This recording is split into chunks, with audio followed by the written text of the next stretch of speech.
Hello guys, what's up? So I'm back again for another tutorial video. So in this video, I'm going to show you how to install Figma on your PC or laptop. So if you're interested, just keep on watching.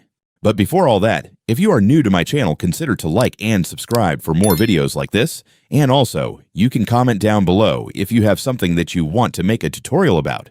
So without further ado, let's start the tutorial. So to install Figma on your PC or laptop, it's actually pretty easy. Just follow what I'm going to do. So for the first step, I want you to open Google Chrome or any web browser on your device. And once you're on your browser, just search for figma.com/downloads.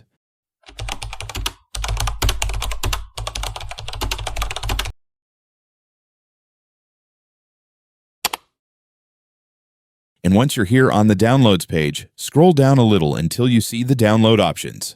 And from here, make sure you're looking at the desktop app section since we're installing Figma on a PC or laptop.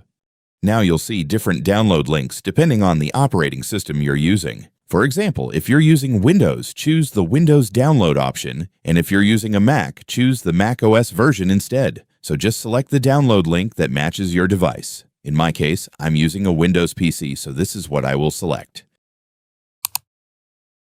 And after that, the Figma installer will begin downloading automatically.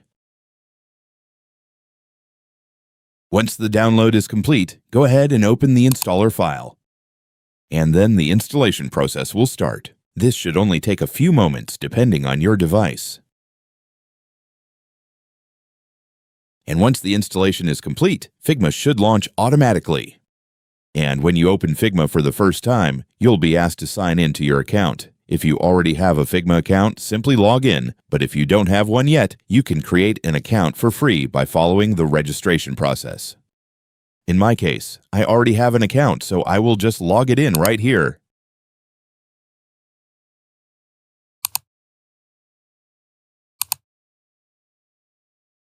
And once you're signed in, it's done. Congratulations! You now have your Figma app installed, so you'll now be able to start creating designs, prototypes, wireframes, and collaborate with other users directly from the Figma desktop app. And so that's just how you do it, guys. Now that you've watched this video, you can now do it yourself. So that concludes for our tutorial video for today. Thanks for watching. Goodbye.